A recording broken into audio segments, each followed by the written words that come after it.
Three things as an anti-terrorism specialist I'm not going to do. Number one, stand and photograph a burning IED. That's an improvised explosive device. Luckily, this one malfunctioned. It didn't explode. But I'm not going to stand there, even with an unattended bag. If you see an unattended bag, if you're in an airport, a train station, you're on a train, you're in a hotel, you're in a shopping centre, somewhere like that, where it might also be an enclosed space to do more damage.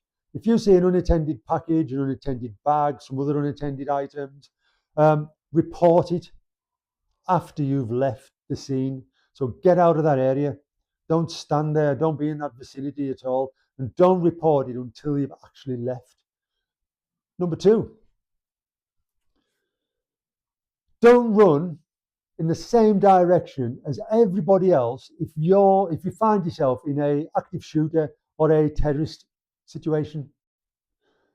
Terrorists are lazy and they're on a timeline. What they want to do is cause as much damage, kill as many people as possible in the shortest possible time frame. Because in first world countries, we've got a good police response, even though if that might take 10, 15 minutes, we do have a faster police response than in second and third world countries. So what they want is a large group of people in a small area that they can just point their weapons at and kill as many people as possible. If this happens, you need to disengage from those people as soon as possible. If not immediately, as soon as possible. Terrorists haven't got the time to go and hunt individual people. It's a waste of time. They might not even be fit enough to do that. So they want lots of people in a small area, especially if they've got long guns, 300 meters. They might not even be aiming. They might just be spraying and praying into a crowd of people. So disengage from that crowd of people as soon as possible. Go down side alleys, find cover, understand the difference between cover and concealment. And number three, if you're a business traveller or you're on holiday, because we've seen terrorist attacks in hotels and if you stay in a hotel, stay above the third floor. Again, terrorists are lazy. Sometimes they're not that fit.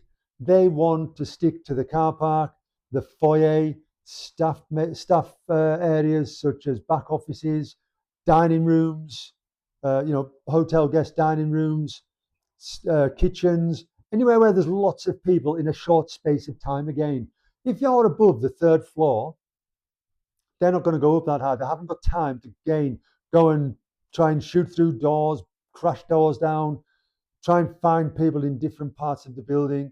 And again, if they do set fires, because I know in the past people have said, oh, what if they set a fire? You're maybe 3, 4, 5, 10, 15, 25th floor, whatever size hotel you're in. There's lots of fire escapes. You're not limited to just one fire escape. So stay above the third floor.